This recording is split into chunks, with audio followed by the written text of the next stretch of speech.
ఆచరణకు నోచుకొని రోజు పలికే పేరు కాదు అంబేద్కర్. నడి వీధిలో నిలబడిన నూరడుగుల బొమ్మ కాదు అంబేద్కర్. ఆచరణకు నోచుకొని రోజు పలికే పేరు కాదు అంబేద్కర్. ఓటు బ్యాంకు రాజకీయ దుష్టులకు దండ కాదు అంబేద్కర్. రిజర్వేషన్ పేరుతో కులాల కుంపటి కాదు అంబేద్కర్. జై భీమ్ జై భీమ్ ఎగిరే శాంతి కపోతం, భారత రాజ్య నిర్మాణ ప్రగతి పతాకం. జై భీమ్ జై భీమ్ అది ఒక మంత్రం, జనజీవన జాగృతికి ఆ పలుకే తంత్రం.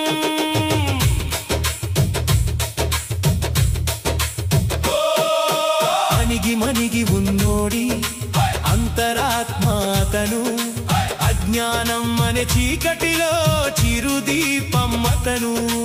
అణిగి మణిగి ఉన్నోడి అంతరాత్మాతను, అజ్ఞానం అనే చీకటిలో చిరుదీపమ్మతను. ఆకలైతే ముద్ద కలిపే అమ్మ చేయి అతను, అనంత విశ్వ ప్రేమకు ఆలంబనాతను. జై భీమ్ జై భీమ్ ఎగిరే శాంతి కపోతం, భారత రాజ్య నిర్మాణ ప్రగతి పతాకం. జై భీమ్ జై భీమ్ అది ఒక మంత్రం. ఏ సంకేతాలు తీసుకొని వెళుతున్నాం? అంబేద్కర్ అనేటటువంటి వ్యక్తిని దళిత వర్గాలకి అంటగట్టింది సమాజం. అంబేద్కర్ ఈ సమాజానికి ఒక దిక్సూచి లాంటి వారు. ఈ సమాజంలో ఉన్నటువంటి ప్రతి వర్గానికి ఒక బాసటగా నిలిచినటువంటి మహోన్నతుడు. అలాంటి మహోన్నతమైన వ్యక్తుల్ని ఈరోజు ఈ మనువాదం, ఈ బాపురిజం దళిత వర్గానికి పరిమితం చేస్తుంది. ఇది మనం ఆలోచించాలి. మనం ఏం చేస్తున్నాం అంటే మన బతుకులు మనం బతుకుతున్నాం, సమాజం ఎటుపోతే మనకెందుకు అనేటటువంటి ఒక తలంపులో జీవనం కొనసాగిస్తున్నాం. అది మారాలి. మనం ఏం చేస్తున్నాం? స్వతంత్రం వచ్చి ఇప్పుడు 76 సంవత్సరాలు 77 సంవత్సరాలు. అప్పటి నుంచి ఇప్పటి వరకు ఏ మార్పులు జరిగాయి? ఈ మార్పులు జరగడానికి కారణభూతులు ఎవరు? వాళ్ళు అసలు పోరాటం చేయాల్సిన అవసరం ఏంటి? ఈ రోజు మనం స్వేచ్ఛాయుతమైనటువంటి జీవితాన్ని గడపడానికి కారణం ఏంటి? ఈ అంశాలను మనం చర్చించుకోలేకపోతే ఆ మహానుభావులు చేసినటువంటి త్యాగానికి అర్థం ఉండదు, పరమార్థం కూడా ఉంది. మీ అందరికి నేను ఒకటి అప్పీల్ చేస్తాను. ఈ నెల మహానుభావులు పుట్టినటువంటి నెల. ఒకరు డాక్టర్ బాబు జగజ్జీవనరావు గారు, 2 జ్యోతిరావు పూలే గారు, 3వ వారు డాక్టర్ బిఆర్ అంబేద్కర్. ఈ మహానుభావులు ఈ నెలలో పుట్టడం అనేది నిజంగా ఈ నెల చేస్తున్నటువంటి అదృష్టమే. కానీ మనం ఈ నాయకుల గురించి మనం ఏం తెలుసుకోగలిగాం? ఈ నాయకులు ఈ సమాజం కోసం ఎందుకు పోరాటాలు చేశారు? ఇది మనం కానీ చదవకపోతే, మనం కానీ తెలుసుకోలేకపోతే భవిష్యత్తు మనకు మొత్తం అంధకారంగా మారడానికి అవకాశం ఉంది. గతంలో మనోళ్ళు తమ్ముడు చెప్పారు, ఈ వ్యవస్థ అంటే స్వతంత్ర వ్యవస్థ అంటే బ్రిటిష్ వాళ్ళు మన దేశానికి వచ్చినప్పుడు కానీ, బ్రిటిష్ వాళ్ళు రాకముందు కానీ మన వ్యవస్థను ఒకసారి పునఃసమీక్ష చేసుకోవాల్సిన అవసరం ఉంది. 3 వర్ణాలతో కూడుకున్నటువంటి వ్యవస్థలో మనం బతికాం. ఆ 3 వర్ణాలలో శూద్రులు అనేటటువంటి వర్ణానికి చెందినటువంటి వాళ్ళు అన్నారు. ఇట్లా మనం చేసినటువంటి ఈ పోరాటాలు ఎందుకు అంటే ఆడవాళ్ళు చదువుకోకూడదు. ఆడవాళ్ళు ఎందుకు చదువుకోకూడదు అంటే భర్త చనిపోతే భార్య చనిపోయి బతికున్నా కూడా పదచితి మీద తగలేసేటటువంటి సాంప్రదాయం. ఆ రకంగా పోతే ఓన్లీ ఎవరు చదువుకోవాలి? అగ్రవర్ణాలు మాత్రమే చదువుకోవాలి. అంటే ఎస్పెషల్లీ 3% ఉన్నటువంటి భారతదేశంలో పాపనోళ్లే చదువుకోవాలి. మిగతా వాళ్ళు ఎవరు చదువుకున్నా వాళ్ళు ఒక ఇంటే వాళ్ళ చెవుల్లో సీసం పోసే వాళ్ళు, ఒకవేళ మాట్లాడగలిగితే వాళ్ళ నాలుగు పోసేసేటటువంటి ఇంత దుర్మార్గమైనటువంటి వ్యవస్థ ఇక్కడ కొనసాగితే ఆ వ్యవస్థని రూపుమార్చడంలో ఎంతో మంది త్యాగం చేసినటువంటి వాళ్ళు, ఆ త్యాగాన్ని మనం గుర్తించాలి. అంతేకాదు ఈ దళితులు అనేటటువంటి ఒక ముద్రేసి వీళ్ళు చదువుకోకూడదు, వీళ్ళు ఊరికి దూరంగా ఉండాలనేటటువంటి ఒక సిస్టాన్ని తీసుకొచ్చి ఆ సిస్టంలో మనల్ని తిరిగి స్థితిలో పెట్టారు. దానికోసం ఎన్నో రకాలైనటువంటి పోరాటాలు చేయాల్సి వచ్చింది. ఈ వ్యవస్థ ఎంత దారుణంగా తయారైందంటే మూతికి ముంత ముట్టికి తాటాలు కట్టి జీవనం కొనసాగించేటటువంటి వ్యవస్థను కూడా సృష్టించింది. అక్కడి నుంచి మనం మేలుకోవాల్సిన అవసరం వచ్చింది. ఈ మహానుభావులు చేసినటువంటి త్యాగాలు, చేసినటువంటి పోరాటాలు, ఇన్ని రకాలైనటువంటి వైరుధ్యాలతోటి మన జీవన విధానం కొనసాగింది. ఇక భవిష్యత్తులో మన బిడ్డల జీవన విధానం ఏ విధంగా కొనసాగబోతుంది? మన తాతలు ఎదుర్కొన్నారు, మన తండ్రులు ఎదుర్కొన్నారు, మన ముత్తాతలు ఎదుర్కొన్నారు. ఈ రోజు మనం ఒక సక్రమమైనటువంటి ఆలోచన విధానంతో ముందుకు పెడుతున్నాం. ఆ మహానుభావులు చేసిన పోరాటాల ఫలితం. ఇప్పుడు మనం పోరాటాలు చేయకపోతే మనం ఎక్కడికి వెళ్తాము? ఇది మనం తెలుసుకోవాల్సినటువంటి అంశం. మనం చేయాల్సినటువంటి చాలా ఉంది. ఆ మహానుభావులు చేసింది కొంతనేటటువంటిది ఇప్పుడు మనం అర్థం చేసుకోవాలి. ఈ రోజు మనుషులుగా మనం ఉన్నామంటే, ఈ రోజు మనం సంస్కర్తలుగా మారడానికి ఒక పునాది పడింది అంటే ఆ మహానుభావులు ఆనాటి హక్కులు, అలాంటి హక్కుల్ని ఈ రోజు నిలబెట్టుకోవాల్సినటువంటి బాధ్యత మన ముందు ఉంది. ఉదాహరణకి మనకి ఈరోజు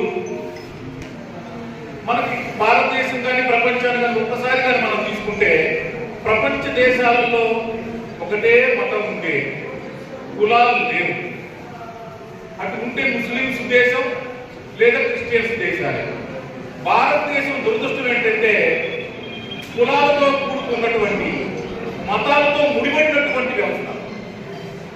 ఇక కులం అంటే మీకు చెప్పాల్సిన అవసరం లేదు, నిచ్చెన మెట్ల వ్యవస్థ. ఒక కులం ఇంకో కులం మీద, ఇంకో కులం మీద ఆధిపత్యం చెలాయించేటటువంటి ఈ వ్యవస్థను రూపొందించి మీరు కొట్టుకొని చావండి, మేము మాత్రం పాలకులుగా ఉండిపోతాం. పాలకులుగా మేముంటాం, మేమున్నా కూడా నడిపించే పాత్రను మేము పోషిస్తామని చెప్పని ఈ బాపునిజం అనేటటువంటి ఒక ఇజం మనం ఇప్పటికీ సర్వనాశనం చేసిన దాంట్లో కీలక భూమిక పోషిస్తాం. ఈ మూలాన్ని మనం గుర్తించలేకపోతాం.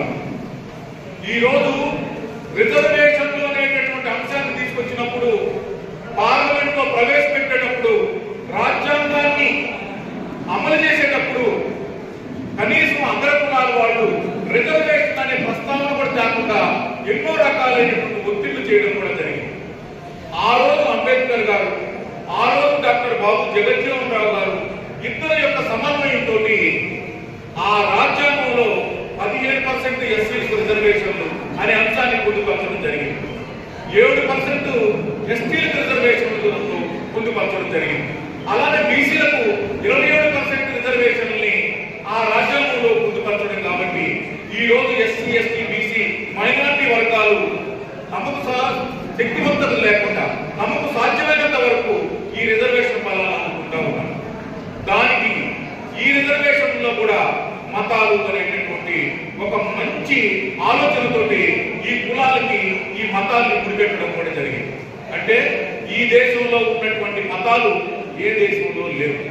అలాంటి పరిస్థితుల్లో మనం ఈ రోజు ఎదుర్కొంటున్న సమస్య ఏంటంటే, ఇంతకుముందు మన పెద్ద ఆయన ఒక మాట చెప్పాడు, సుప్రీంకోర్టులో ఒక అంశం వచ్చింది. క్రిస్టియన్స్ అనేటటువంటి వాళ్ళు, అంటే దళితులు అనేటటువంటి వాళ్ళు చర్చికి పెడితే వాళ్ళకి రిజర్వేషన్లు ఉండవు. అగ్రకులాల వాడు ఏ మతమైనా తీసుకోవచ్చు, బీసీలు ఏ మతమైనా నిర్దేశించుకోవచ్చు, ఓసీలు ఈబీసీ రిజర్వేషన్ 10% రీసెంట్ గా గవర్నమెంట్ ఏర్పాటు చేసింది. వాళ్ళు ఏ మతంలోనే ఉండొచ్చు, కానీ వాళ్ళకి రిజర్వేషన్ వర్తిస్తాయి. ఎస్పెషల్లీ ఈ మాదిగల మధ్య ఎవరైతే ఉన్నారో వాళ్ళు మాత్రం ఈ క్రిస్టియానిటీ, ఈ కులాలు అంటే హిందూ మతాన్ని వదిలిపెట్టి క్రిస్టియనిజంలోకి వెళితే వాళ్ళకి ఆ రిజర్వేషన్ కోల్పోయేటటువంటి అనేటటువంటి ఒక తీర్పుని, దుర్మార్గమైనటువంటి ఒక తీర్పుని ఈ రోజు సుప్రీంకోర్టు మన ముందు వచ్చింది. ఈ రోజు మనం ఆలోచించాలి. దాదాపు నాకు తెలిసి 90% మాలామాది కూడా అందరూ క్రిస్టియన్లుగా మారే చర్చిలకు వెళ్ళేటటువంటి వాళ్ళు. ఈ రోజు మనం ఆలోచించకపోతే, మనం కనుక్కొని చస్తా ఉంటే, ఈడు మాదిగ వర్గం, ఇది మాల చర్చి, ఇది మాదిగ చర్చి, ఇది బీసీ చర్చి, ఇది ఓసీ చర్చి అని చెప్పని ఈ రకమైనటువంటి చర్చీల గొడవల మధ్య మనం ఇరుక్కొని పోగలిగితే మనం భవిష్యత్తులో ఏ మతానికి అవకాశం లేకుండా ఏ రిజర్వాలు కొట్టుమిట్టాడుకోవడానికి అవకాశం ఉంటుంది. దాన్ని మీరు గమనంలోకి తీసుకొని ఎట్టి పరిస్థితుల్లో, ఎందుకంటే మనం చాలా మంది ఉద్యమ నేతలను చూసాం, దళిత బహుజన వర్గాలకు నాయకత్వం వహించినటువంటి నాయకత్వాన్ని చూసాం. ఎందుకంటే కారం చెడు ఉద్యమాన్ని ఒకసారి గుర్తు చేసుకుంటే కత్తి పద్మారావు లాంటి మహానుభావుల్ని మనం చూసాం. కానీ ఈ తర్వాత తరంలో ఇక దళిత ఉద్యమాల కోసం పోరాడేటటువంటి నాయకత్వం ఈరోజు పొరబడిందని చెప్పాల్సిందే. అంబేద్కర్ ఆలోచన విధానాన్ని ముందుకు తీసుకువెళ్లే దాంట్లో ఈనాడు ఏకైక నాయకుడు ఎవరన్నా ఉన్నారంటే భారతదేశం మొత్తం మీద పద్మశ్రీ మందాకృష్ణ మాదిగ గారు మాత్రమే అనేటటువంటి మనం గమనించాలి. ఆయన నాయకత్వంలో రేపు తీసుకునేటటువంటి ఏ నిర్ణయానికైనా కూడా మనం కులాలకు అతీతంగా, మతాలకు అతీతంగా మనం ఆర్గనైజ్ కావాల్సినటువంటి ఆవశ్యకత మన ముందుంది. ఎందుకంటే భవిష్యత్ తరాలకు మనం ఏం సంకేతాలు ఇస్తాం? ఇప్పుడు మనం చర్చిల్లోకి వెళ్ళలేము, రిజర్వేషన్లు పొందలేము, హిందూ మతంలో ఉండాలంటారు, హిందూ దేవాలయంలోకి రానివ్వరు, హిందువుగా ఉండమంటున్నాడు, హిందూ దేవాలయాలకు వద్దంటున్నాడు. అదే క్రిస్టియన్ మతంలోకి మేము వెళ్తామా అంటే పో, అయితే ఈ రిజర్వేషన్లు వద్దంటున్నాడు. అంటే ఏది అనుకుంటే అది వాడు చేయగలుగుతున్నాడు. ఏ నిర్ణయం తీసుకోవాలంటే ఆ నిర్ణయాన్ని తీసుకుంటున్నాడు. రాజ్యాంగం 1950లో ఏ రిజర్వేషన్లు అంటే మతం మారితే రిజర్వేషన్లు లేదన్నారు. కానీ 56లో దాన్ని సవరించి బుద్ధిజాన్ని తీసుకొచ్చి ఎస్సీ రిజర్వేషన్లు పొందొచ్చని చేర్చారు. అంటే వాళ్ళ ఇష్టం, ఏది కావాలంటే చేయగలుగుతున్నారు. కానీ మనం మాత్రం ఎక్కడేసిన గొంగళంటే ఏసిన వద్దే ఉన్నాననేటటువంటి చందంగా జీవనం కొనసాగిస్తాం.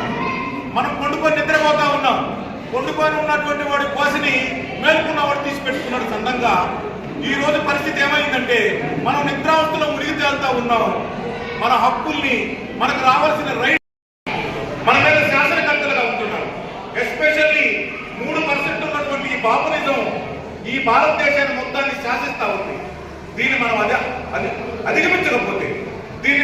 అధిగమించకపోతే భవిష్యత్ తరాలకు మనం శాపగ్రస్తులుగా మిగలడానికి కూడా అవకాశం ఉంది. దానికోసం మనందరం ఏకం కావాల్సినటువంటి సమయం ఆసన్నమైంది. నేను మీ అందరికీ ఒక అప్పీల్ చేస్తా ఉన్నా. అంబేద్కర్ తీసుకొచ్చినటువంటి రిజర్వేషన్ ఫలాన్ని ఆయన అనుకున్నటువంటి లక్ష్యం ఏంటి? మనందరం ఆర్గనైజ్ కావాలి, మనందరం ఏకతాటి మీద ఉండాలి, మనందరం రాజ్యాధికార దిశ వైపు నడవాలి అనేటటువంటి ఆలోచన ఆయన ఇచ్చాడు. దాన్ని మనం ఏం చేయగలుగుతున్నాం? అగ్ర కులాల గుర్తులుగా మారుతా ఉన్నాం. అగ్ర కులాలు వేసేటటువంటి పాచికల్లో మనం బలైపోతా ఉన్నాం. ఇది మనం మానుకోవాలి. ఈరోజు ఏ పార్టీ కానీ, ఏ కులం కానీ, ఏ మతం కానీ, ఏ వర్ణం కానీ, ఏది ఏమైనప్పటికీ మనందరం దళితులుగా ఆర్గనైజ్ కావాల్సిన అవసరం ఉంది. ఒకరి మీద ఒకరికి ఈర్ష్యా దేశాల వల్ల, ఒకరి మీద ఒకరు ఉన్నటువంటి అక్కసు వల్ల మనం విడిపోతున్నాం. అది వాడికి కావాల్సిన లక్ష్యం. విడిపోతే వాడు పకడ్బందీ ఆలోచనతో ముందుకు వెళ్తారు. అందుకని మనం ఎప్పుడు కలవడానికి ప్రయత్నం చేయాలి. అందుకోసమని ఇప్పుడైనా మీరు నాయకుల ద్వారా ఆలోచించండి. మీరు ఖచ్చితంగా పల్లెల్లో ఒకే యూనిట్గా ఉండండి. మేమంతా కలిసి ఉన్నామనేటటువంటి ఒక సంకేతాన్ని సమాజానికి ఇవ్వండి. మేమందరం కలిసి ఉంటే ఏదైనా సాధిస్తాము. అంబేద్కర్ వారసులం మేము. ఈ రోజు ఉన్నటువంటి దళితోద్యమ నాయకుడు మందాకృష్ణ మాదిగ వారసులం మేమనేటటువంటి సంకేతాన్ని ఈ రోజు సమాజానికి మనం అందించాల్సినటువంటి బాధ్యత ఈ రోజు మనం తీసుకెళ్ళాలి. అందుకోసమే మనందరం ఐక్యం కావాలి. చిన్న చిన్న అభిప్రాయ భేదాలు, చిన్న చిన్న అవకాశాలకి మనం కానీ బలహీనపడిపోతే వాడు మన తమ్ముడు, వీడు మన తమ్ముడు, ఈ ముగ్గురు ఉన్నటువంటి అన్నదమ్ములలో చిన్న చిన్న అభిప్రాయ భేదాలు వస్తాయి. ఆ అభిప్రాయ భేదాలని మనం ఒక రకమైనటువంటి కోణంలో తీసుకొని ఎప్పుడైనా మనం కలిసి పనిచేయాల్సిన వాళ్ళని ఎప్పుడైనా కలిసి ఉద్యమం చేయాల్సినటువంటి వాళ్ళము. ఈ అభిప్రాయ భేదాలతో మనం కొట్టుకుంటూ ఉంటే ఇక మన లక్ష్యం ముందుకు తీసుకెళ్లే వాళ్ళు ఎవరు అనేటటువంటి ఆలోచనతోటి మీరందరూ ఆలోచన చేయాలని చెప్పని నేను ఈ వేదిక ద్వారా మీకు అప్పీల్ చేస్తా ఉన్నాను. దయచేసి మీ ఆలోచన విధానంలో ఏదన్నా పొరపచ్చాలు ఉంటే వాటిని ఈ రోజే సెట్ చేసుకొని మన ముందు పెద్ద అగాధం ఉంది, పెద్ద ఆయన చెప్పాడు. దానికోసం కృష్ణమాది ఈ రోజు ఒక గొప్ప స్టెప్ తీసుకున్నాడు. దానికి వెంటనే బ్రాహ్మణులు ఉలిక్కిపడి కృష్ణమాది కౌంటర్ వేయడానికి మొదలు పెట్టారు.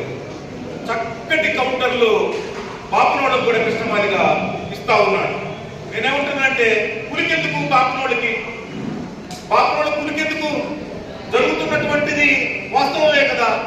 ఈ వాస్తవాన్ని తెర మీదకి తీసుకొస్తే ఎక్కడ తమ ఆధిపత్యం దెబ్బతింటుందో, ఎక్కడ ఈ తెలియనటువంటి వ్యక్తులకు వాళ్ళ స్వభావం బయటపడుతుందో అలాంటి భయాందోళనలో ఈ రోజు కృష్ణమాదికి గౌరవించేటటువంటి పరిస్థితిలో ఈ రోజు బాపన సమాజం తెర మీదకి వస్తా ఉంది.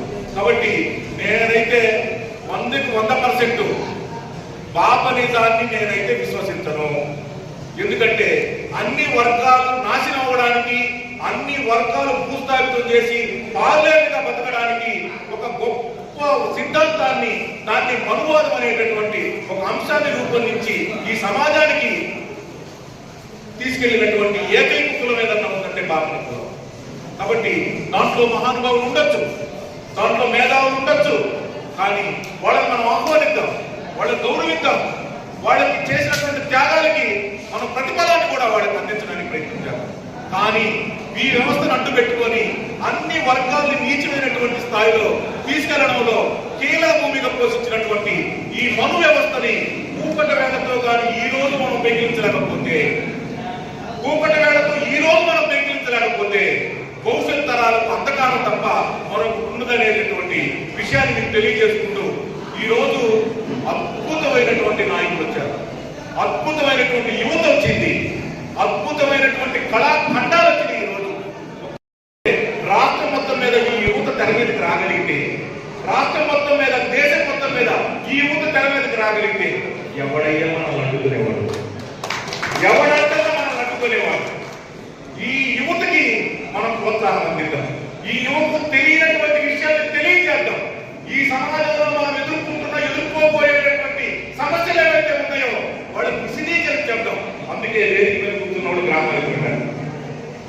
వేదిక మీద కూర్చోవడమే కాదు, మైకి కొట్టుకోవడమే కాదు, మనం ఏదో సత్తా ఉందని చెప్పని గొప్ప గొప్ప అంశాల్ని మైకులో చెప్పడం కాదు, ఈ చెప్పాల్సినటువంటి అంశాన్ని గ్రామాల్లో ఉన్నటువంటి యువతకు మనం ఎక్స్ప్లెయిన్ చేయాల్సినటువంటి ఆవశ్యకత ఈ రోజు మనకు ఉంటుంది. ఎందుకంటే దీంతో పాటు 30 సంవత్సరాల సుదీర్ఘ ఎంఆర్పిఎస్ పోరాట ఉద్యమంలో ఎంతో మంది త్యాగాలు చేశారు, ఎంతో మంది జైళ్ల పాలయ్యారు, ఎంతో మంది లాఠీ దెబ్బలు తిన్నారు, ఇప్పటికీ కోర్టుల చుట్టూరు తిరుగుతున్నారు, జైళ్ల పాలయ్యారు, ప్రాణం త్యాగం చేసినటువంటి వాళ్ళు. ఎందుకు ఇదంతా జరిగింది? 17% అంబేద్కర్ సాధించిన రిజర్వేషన్ ఫలాల్లో మన ఓటా మనం పొందడం కోసం ఇంత త్యాగం, ఇంత పోరాటం జరిగింది. కానీ ఈ రోజు ఆ ఫలాలు అనిపించడానికి యువతేది, చదువేది, చదువు కోసం సంస్కరించేటటువంటి సంస్కర్తలు అందరూ ఎక్కడున్నారు? ఎవరి కుటుంబాన్ని వాడే చేసుకుంటున్నాడు. నా కుటుంబమే బాగుండాలి, నా కుటుంబమే ఎదగాలి, పక్కన కుటుంబం ఎట్టపోతే నాకు ఎదుగుతున్నటువంటి ఒక నిస్సారమైనటువంటి బ్రతుకులు బతుకుతా ఉన్నాం మనం. అది ఈ సమాజానికి చాలా ఎఫెక్ట్ పడుతుంది. కృష్ణమాది చేసిన పోరాటానికి అర్థం ఉండదు. కాబట్టి నిజంగా కృష్ణమాది చేసిన పోరాటానికి, త్యాగానికి ఆయన యవ్వనాన్ని మొత్తం ఈ సమాజం కోసం దారపోశారు. దానికి అర్థం పరమార్థం ఉండాలంటే ఈ రోజు గ్రామాల్లోకి మనం తరలి వెళ్ళాలి. గ్రామాల్లో ఉన్న యువతకు చదువు యొక్క ఆవశ్యకతను తెలియజేయాలి.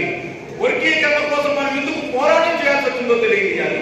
వర్గీకరణ ఫలాలు మనం ఎలా పొందాలో మన బిడ్డలకు తెలియజేయాల్సిన అవసరం ఉంది. ఎందుకంటే ఈ రోజు మన బిడ్డలు మొత్తం 10వ తరగతి పాస్ అయ్యి ఇళ్ల దగ్గర, పల్లెల్లో ఏమీ తెలియనటువంటి అమాయకులుగా జీవోత్సవాల్లో బ్రతుకుతా ఉన్నారు. వాళ్ళకి ఇంటర్లో ఖచ్చితంగా చదివితేనే పాస్ అవడానికి అవకాశం ఉంది. దానికి సంబంధించినటువంటి విలువలు వాళ్ళకి అందించాలి. చదువుడు వల్ల అంబేద్కర్ ఏం సాధించగలిగాడు? అన్ని చదువులు చదవగలిగితే రాజ్యాంగం రాయగలిగాడు. ఈ సమాజంలో ఎవరు మేధావులు లేరు, అంతే ఒప్పుకోవాల్సిందే. అంత గొప్ప మేధావు కాబట్టి దేశంలో ఉన్న రాజ్యాంగాల మొత్తాన్ని చదివి మిళితం చేసి ఒక రాజ్యాంగాన్ని రూపొందించడంలో కీలక భూమిక పోషించినటువంటి ఏకైక నాయకుడు ఎవరన్నా ఉన్నట్టే ఈ ప్రపంచంలో డాక్టర్ బిఆర్ అంబేద్కర్. అలాంటి అంబేద్కర్ చదువే అన్నిటికీ మూలం. చదువు లేకపోతే మన బతుకు పెద్ద సున్నా ఉంటుంది అనేటటువంటి ఒక సంకేతాన్ని మన గ్రామాల్లో ఉన్నటువంటి అమాయక పేద ప్రజలకు మనం అందించాలి. చదువుకున్నంత మాత్రాన మన ప్రయోజనం ఏం లేదు. ఉద్యోగం చేయడం వల్ల మనకేం ప్రయోజనం లేదు. చర్చలలో పాత్రగా ఉండడం వల్ల మనకు ప్రయోజనం లేదు. మీరు ఒప్పుకున్నా ఒప్పుకోకపోయినా మాల చర్చలలో అయితే చదవండి అని చెప్పని మాల పాత్రలు చెప్తారు. మాలిక చర్చలలో మాత్రం చదువు గురించి చెప్పేటటువంటి పాత్రలు చాలా పొరబడ్డారు. అది నాకు ప్రాక్టికల్ గా తెలిసినటువంటి అంశం. అదేమని మన పాత్రలు అడిగితే, అయ్యా ఈ దేవుడు కార్యం అయ్యా, అందరూ వస్తారయ్యా, అందరూ నొప్పించకూడదు అయ్యని చెప్పని తప్పించుకుంటారు తప్ప మీరు చదవండి. ఫస్ట్ మందాకృష్ణ మాదిరి మీకోసం త్యాగం చేస్తున్నాడు. ఆయన జీవితాన్నే ఈ సమాజానికి అర్పించాడు. మీరు చదవండి, ఆయన చేసిన పోరాట ఫలాలను మీరు అనుభవించండి అని పాస్టర్ చెప్తే ఈజీగా ప్రజల్లోకి వెళ్ళడానికి అవకాశం ఉంటుంది. ఈ రోజు పాత్రలు కూడా ఆ రకమైన యుద్ధ ప్రాతిపదిక మీద కార్యక్రమాలు రూపొందించాల్సిన అవసరం ఆవశ్యకత ఈ రోజు ఉందని చెప్పని నేను ఈ వేదిక ద్వారా నేను తెలియజేస్తా ఉన్నాను. దయచేసి, ఎందుకంటే మీ బతుకులే సున్నా కాకుండా మీకే బతుకులు లేకుండా పోతున్నాయి పాత్రలకి. మీరు బతకడానికే ఒక బేస్ లేకుండా పోతా ఉంది. ఈ రోజు యువతను తయారు చేసిన బాధ్యత మీది. చదువు యొక్క ఆవశ్యకతను తెలియజేసిన బాధ్యత మీది. ఇన్ని రకాలైనటువంటి పాత్రని దేవుడు అంశాన్ని బోధించండి కాదనగా. ఆయన కూడా ఏమన్నాడు? మీ వలనే మీ కొడుకు వారిని ప్రేమించు అన్నాడు. అంటే అన్నదే ఇంకేమన్నాడా? ముందు నువ్వే ప్రేమించుకోవడం తెలియకపోతే నీ పక్క వాడు నువ్వేం ప్రేమిస్తావు? కాబట్టి ముందు మనం ప్రేమించుకోవడం తెలుసుకుందాము. ముందు నువ్వు ప్రేమించుకోవడం ఏంటో నీకు తెలియదు. ఏదైతే మీరు అనుకున్నటువంటి లక్ష్యం ఉంది చూసారా, ఏబిసిడి వర్గీకరణ కోసం ప్రజల్లోకి వెళ్ళాల్సినటువంటి అంశం కృష్ణునికి ఒక మాట కూడా అన్నాడు. చదువుకున్న మేధావులారా, చదువుకుని ఉద్యోగాలు చేస్తున్నటువంటి ఉద్యోగస్తులారా, నిజమైనటువంటి పేద కుటుంబాన్ని, ఒక కుటుంబాన్ని మీరు దత్తత తీసుకోమని అన్నాడు. అది నిజమైనటువంటి త్యాగం, అది నిజమైనటువంటి సంస్కరణ. ఆ సంస్కరణ వైపు మీరు వెళ్తారు. మీ బతుకులు మీరు బతకడానికి మానసికంగా సిద్ధమవుతారు. భవిష్యత్తులో ఎదురైనటువంటి ఈ ఆటుపోటల్ని అధిగమించడానికి ఒక కార్యాచరణ రూపొందించుకుంటారు. ప్రజలన్నీ మీకే సమాధానాలు రూపొందించుకోవడంలో మీ పాత్ర ఏంటో మీరు ఆలోచించాలని చెప్పని ఈ వేదిక ద్వారా నేను తెలియజేసుకుంటూ, ఇలాంటి సంస్కారాలు జరగాలంటే పోరాటం ఒక్కటే మార్గం. అది కృష్ణమాలిక చేపట్టేటటువంటి పోరాటం మాత్రమే ఈ సమాజానికి అనుభవించడానికి అవకాశం ఉంటుంది. ఎందుకంటే 30 ఏళ్లలో ఏ అవకాశం వచ్చినా కానీ తన జనం కాలిపడుతున్న సమాజం చెప్పని ఈ సమాజానికి సమాలించినటువంటి ఏకైక నాయకుడు మన కృష్ణమాలిక. అలాంటి నాయకత్వంలో ఏ ఆపర్చునిటీ నాకు అవసరం లేదు, ఏ అవకాశాలు నాకు అవసరం లేదు. నా జాతి ప్రయోజనాలే, నా సమాజ ప్రయోజనాలే నాకు ముఖ్యమని చెప్పని ఇప్పటికీ ఎప్పటికైనా అలాంటి ఆలోచనతో ముందుకు సాగేటటువంటి ఒక గొప్ప సమర యోధుడు ఎవరైనా ఉన్నారంటే ఆయన మాజీ శ్రీ మందాకృష్ణ మాదిగ. అలాంటి మందాకృష్ణ మాదిగ యొక్క నాయకత్వంలో, ఆయన ఆలోచన విధానంలో మనందరం దేశజాలకు వెళ్ళకుండా అభిప్రాయ భేదాలు ఉంటే తొలగించుకొని మనస్ఫూర్తిగా ఆత్మసాక్షిగా ఈ కులంలో పుట్టినందుకు, ఈ కులంలో ఎదుగుతున్నందుకు, ఈ మంచి ఆలోచనతోటి ముందు జరిగే కార్యక్రమాలలో అందరినీ కలుపుకొని ముందు వరుసలో మీరందరూ ఉండాలని మనస వాచ కర్మణ మిమ్మల్ని అందరూ నేను కోరుకుంటూ ఈ చక్కటి అవకాశాన్ని కల్పించినటువంటి నిర్వాహకులకు ఉద్యమ మంత్రులు తెలియజేస్తారు.